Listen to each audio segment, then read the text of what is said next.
Ya, bismillahirrahmanirrahim. Assalamualaikum warahmatullahi wabarakatuh. Bismillah, alhamdulillah, wassalatu wassalamu ala rasulillah. Rabbi shrahli sadri wa yassirli amri wahlul 'uqdatam min lisani yafqahu qauli. Baik, teman-teman semuanya, Pak Fatur sangat senang sekali hari ini bisa belajar kembali ya. Semoga teman-teman semuanya dalam keadaan sehat, dalam keadaan luar biasa. Dan kali ini kita akan belajar tentang apa?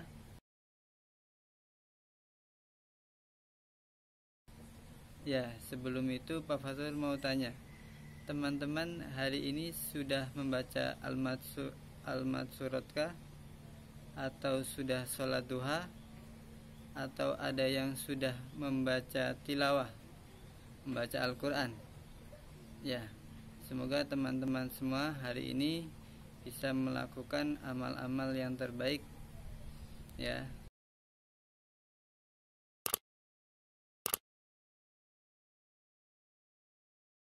Kali ini kita belajar bersama-sama. Baik, sebelum itu Pak Fatur mau cerita ya. Nah, jadi ada seseorang yang merasa hidupnya itu berat. Ada yang merasa orang yang hidupnya itu susah. Nah, ceritanya ada seorang anak yang mengeluhkan ke ayahnya.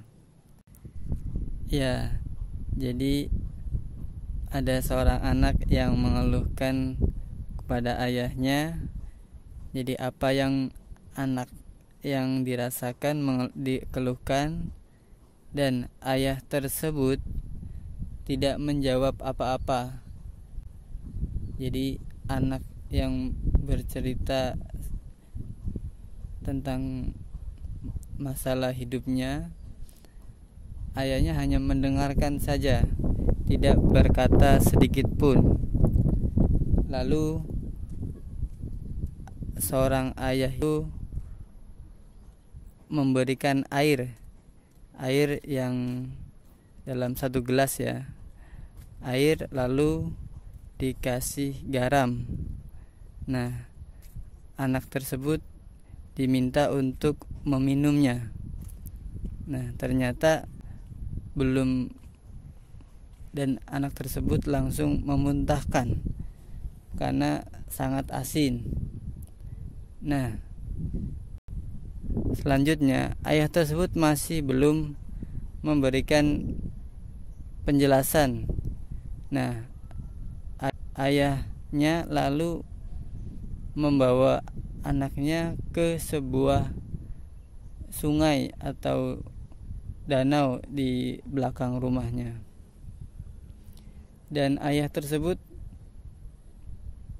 memberikan garam 1 sendok dan dilemparkan ke sungai. Nah, lalu diminta anak tersebut untuk mencicipi air yang di sungai. Dan apa rasanya? Ya, biasa. Dan dari situ ayahnya baru bercerita, ya, sebesar apapun masalah yang kita hadapi, kita harus meluaskan hati kita. Jadi ibaratnya masalah kita itu seluas sungai, maka hati kita harus melapangkannya, itu harus melebihi sungai. Bisa danau, bisa mungkin laut. Jadi masalah sebesar apapun itu akan menjadi ringan. Jadi itu cerita tentang anak yang mengeluhkan kepada seorang ayahnya. Ya, sekarang kita belajar tentang doa meminta dibukakan hati kita. Nah, jadi hati adalah sumber perilaku. Kalau hati lapang, tidak ada yang sempit. Kalau hati ikhlas, maka semua yang kita jalani akan menjadi nyaman. Oleh karena itu, kita memohon kepada Allah Subhanahu wa taala untuk dibukakan hati kita agar selalu berzikir, agar kita menjadi selalu tenang. Dan ya, mari kita membacakan doanya, yaitu Rabbi shrahli sadri wa yassirli amri wahlul 'uqdatam min lisani yafqahu qauli,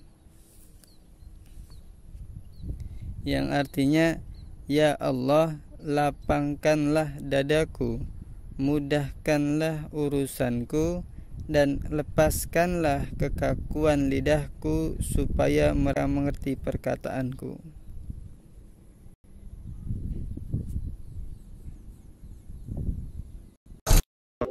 Ya, selanjutnya doa kedua orang tua.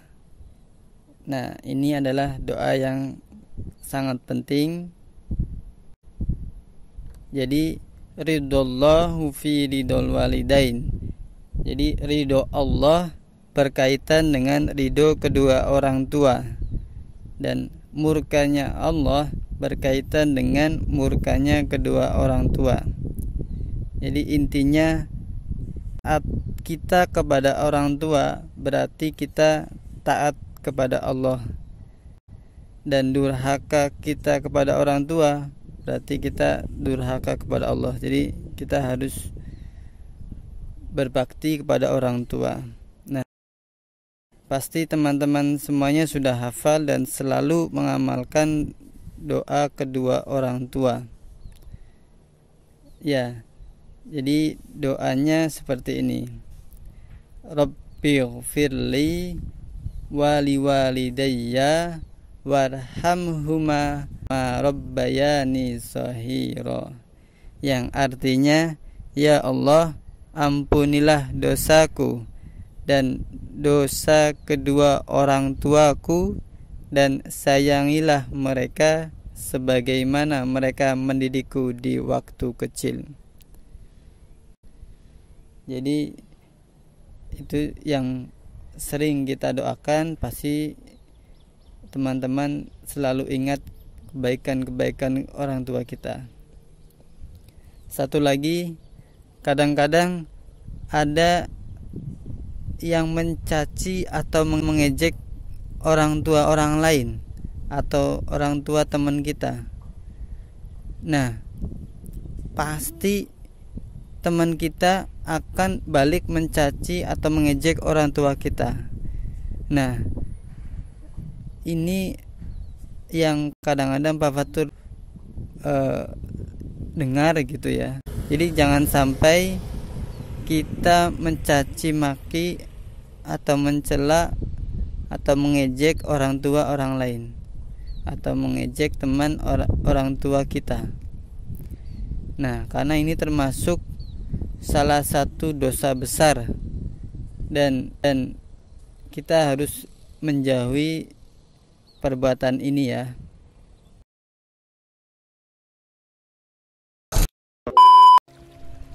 Ya, selanjutnya doa kebaikan dunia dan akhirat.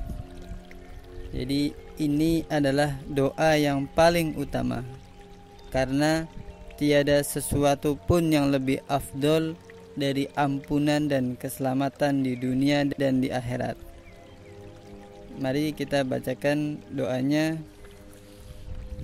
Rabbana atina fid dunya hasanah wa fil akhirati hasanatan wa qina adzabannar, yang artinya, ya Allah, berilah kami kebaikan di dunia dan di akhirat, dan jauhkanlah kami dari siksa api neraka. Ya, jadi itu adalah doa yang sering kita panjatkan setelah kita sholat. Dan ada di antara doa yang mencakup kebaikan di dunia dan di akhirat di dalam sholat kita, yaitu saat kita duduk di antara dua sujud, atau yang biasa disebut duduk permohonan. Jadi ada 7 doa penting yang kita panjatkan,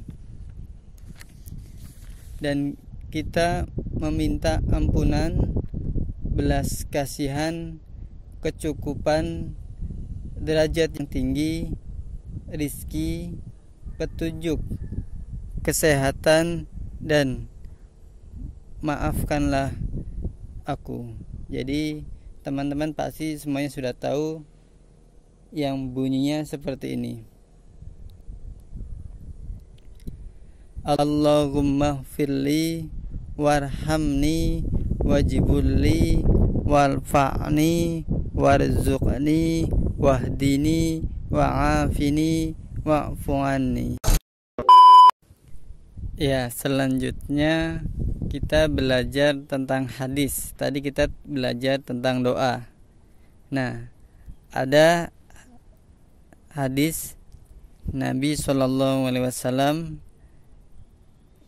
yang berbunyi seperti ini. Maukah aku tunjukkan kalian kepada suatu perbuatan yang apabila kamu sekalian melakukannya, niscaya rasa cinta dan kasih sayang terjalin erat di antara sesama kalian. Nah, lalu para sahabat menjawab, tentu saja kami mau, wahai Rasulullah SAW. Lalu Nabi Muhammad SAW bersabda, sebarkanlah salam di antara kalian, atau dengan kata lain, budayakanlah salam di antara kalian. Hadis tentang menebarkan salam. Ya. Afsus salama bainakum tahabbu. Sebarkanlah salam di antara kamu, saya akan saling menyayangi. Hadis riwayat Hakim. Ya, selanjutnya hadis tentang senyum yang bunyinya seperti ini. Tabassumuka fi wajhi ahika shadaqah. Artinya, senyummu kepada saudaramu adalah sedekah. Hadis riwayat Hasan Imam Tirmizi. Nah, dalam hadis lain disebutkan bahwa senyuman yang engkau tunjukkan kepada saudaramu merupakan sedekah bagimu, atau dengan kata lain, membuat saudaramu gembira termasuk sedekah, sehingga setiap hari kita bisa sedekah, terutama sedekah non materi, apalagi bisa sedekah materi ya, lebih bagus lagi. Nah, walaupun hanya senyuman kepada orang lain, ingatlah, tersenyum pun adalah sedekah, dan banyak sekali manfaat tentang senyum. Oke, keep smile ya. Ya, sekian dari Pak Fatur. Wabillahi taufiq wal hidayah. Wassalamualaikum warahmatullahi wabarakatuh.